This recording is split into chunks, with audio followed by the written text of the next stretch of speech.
बच्चों के खिलाफ बढ़ते अपराध रोकने के लिए मुंबई पुलिस ने बच्चों को जानकारी देने के लिए एक खास मुहिम की शुरुआत की। इस मुहिम में स्कूली बच्चों को पुलिस स्टेशन लाया गया, जहां बच्चों को पुलिस के काम करने के तरीके के बारे में जानकारी दी गई। पुलिस जो है वो बच्चों को एक दोस्त की तरह समझा रही है कि उनके आसपास अगर कुछ भी गलत होता है या उनके साथ कभी कुछ गलत होता है तो वो बेझिझक आकर पुलिस स्टेशन में अपनी कंप्लेंट जो है वो दर्ज करा सकते हैं। पुलिस स्टेशन में मौजूद पुलिस वालों ने वहां पहुंचे बच्चों को पुलिस से नहीं डरने की सलाह भी दी। जब भी आपको ऐसा कोई बुरा काम दिखता है रास्ते पे तो डरने की बात नहीं है, पुलिस को बताओ, तो पुलिस से डरने की जरूरत नहीं।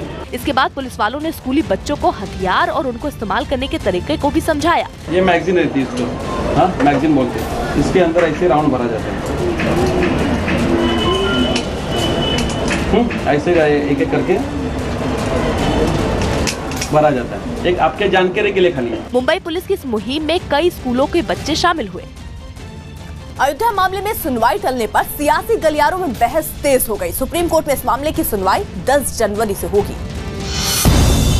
लेकिन बीजेपी के नेता विनय कटियार कोर्ट के रुख पर नाराजगी जताने से नहीं चूके। हमको नहीं लग रहा है कि चुनाव के पहले कोई निर्णय होने वाला है।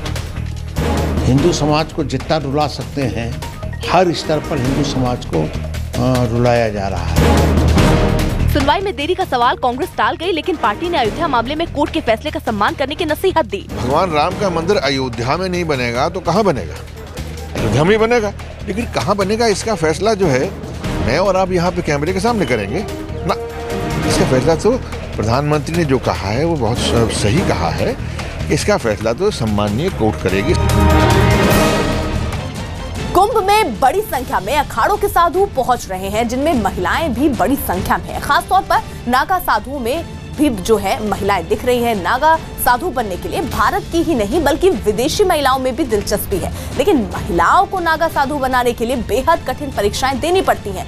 News18.com की खबर के मुताबिक नागा साधु बनने के लिए महिलाओं को 6 से 12 साल तक साधना और ब्रह्मचर्य का पालन करना पड़ता है और इसके बाद खुद का पिंडदान करना पड़ता है, और ये अपने लिए सन्यासी के तौर पर नए जीवन की शुरुआत मानी जाती है। इसलिए अखाड़ों की तरफ से साधु बनने पहुंची महिलाओं के पिछले जीवन की पूरी जांच कराई जाती है। इसके बाद महिला साधु का भी नागा साधुओं की तरह मुंडन कराया जाता है। पुरुष नागा साधु बिना कपड़े के रहते हैं, लेकिन महिला नागा साधुओं को गेरुआ रंग का केवल एक कपड़ा पहनने की इजाजत होती है। कुंभ के दौरान महिला नागा साधु भी स्नान करती हैं, लेकिन उन्हें पुरुषों के बाद ही स्नान करने की इजाजत होती है। लोकसभा में रक्षा मंत्री निर्मला सीतारमण ने राफेल मुद्दे पर कांग्रेस पर बड़ा हमला बोला और डील को लेकर कांग्रेस की नीयत पर सवाल खड़े किए। The environment around India is very, very volatile.